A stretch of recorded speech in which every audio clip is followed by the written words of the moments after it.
सीताराम दोस्तों। ये चौपाई है दोस्तों रामचरितमानस के बाल कांड से, जहां नारद जी को ऐसा लगा कि उन्होंने काम यानी कि अपनी इच्छाओं पर विजय प्राप्त कर ली है और उन्हें इस बात का अहंकार हो गया।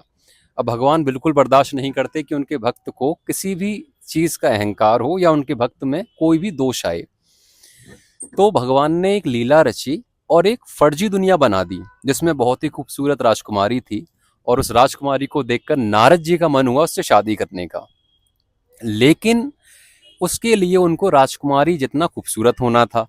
अब वो एक खूबसूरत इंसान बनने के लिए या खूबसूरत रूप लेने के लिए गए भगवान विष्णु के पास।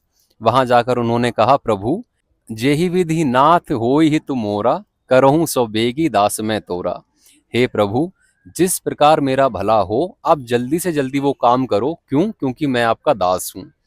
अब भगवान ने काम तो कर दिया, लेकिन काम ये किया कि जो अपना रूप उन्होंने नारद जी को दिया था वो बंदर का रूप दिया था। क्यों? क्योंकि बंदर भी तो उन्हीं का रूप है।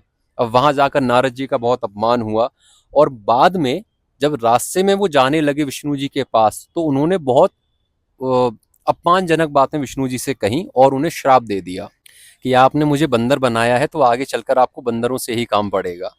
और महादेव ऐसे मौके कभी नहीं छोड़ते जब उनको भगवान की सेवा करनी हो।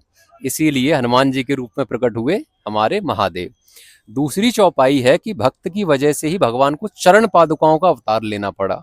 ये चौपाई है अयोध्या कांड की, जहां भरत भैया राम जी को वापस लेने के लिए वनवास में यानी कि जंगल में आए हुए हैं।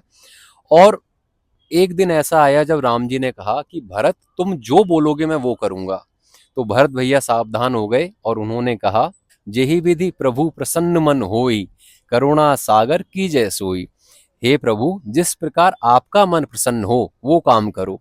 तो वहां राम जी ने अपनी चरण पादुकाओं का अवतार लिया, यानी कि राम जी नंगे पैर गए थे जंगल, लेकिन तब उन्होंने चरण पादुकाओं के रूप में अपना अवतार लिया और वो चरण पादुकाएं भरत भैया को दे दी।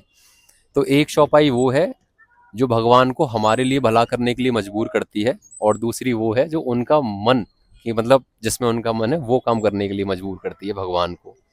तो तब ज्यादा भला होता है। सीताराम।